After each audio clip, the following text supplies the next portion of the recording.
Hello everyone, this is Richard. Welcome to Starfield Essentials. Bethesda released 1.11.33 in beta format to PC and Steam this week. We could expect to see it on all platforms on May 15th, barring any major bugs. In this video, I will give first impressions of a few changes, beginning with maps. I believe the map improvements could change the way many of us play the game, and I have several examples. The first change involves realistic renderings of terrain and points of interest.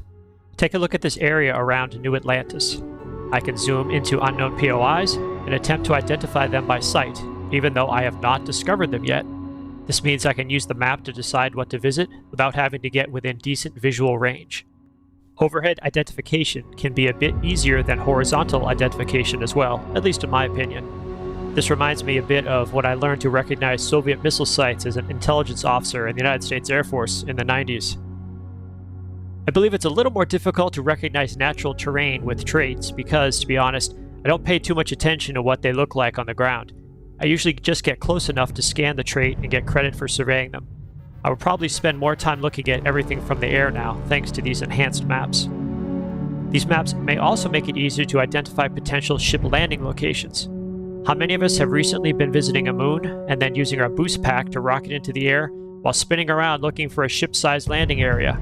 With the map, we can look for that terrain more efficiently and effectively. Speaking of ship landings, one of the most exciting changes is the accurate depiction of landed ships. This for me qualifies as a game changer, especially for those of us who love to steal ships on the ground. While visiting an outpost on Jemison, I had a ship land in the distance. I didn't really get a good look at it, but I had a bearing on it. After it landed, I was able to find it on the map. The details were sufficient for me to identify it as an enemy ship.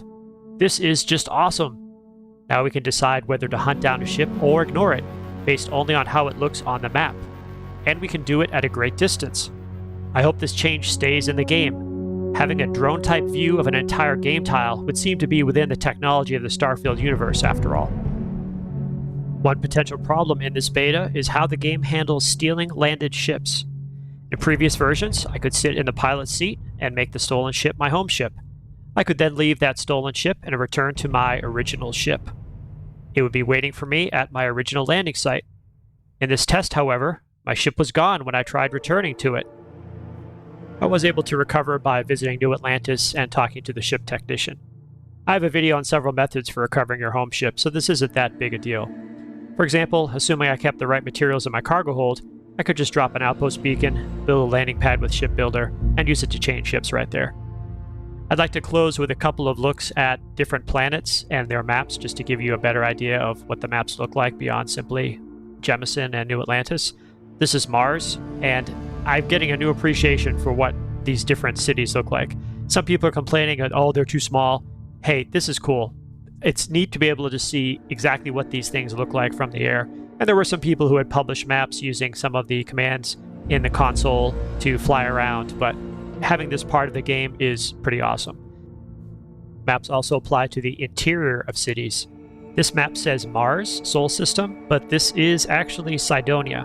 And you can tell because of the many levels and the bottom level there where all the mining activity takes place. I found this a little bit more difficult to navigate. I tried using both my Xbox controller, which works on PC, and also using the keyboard.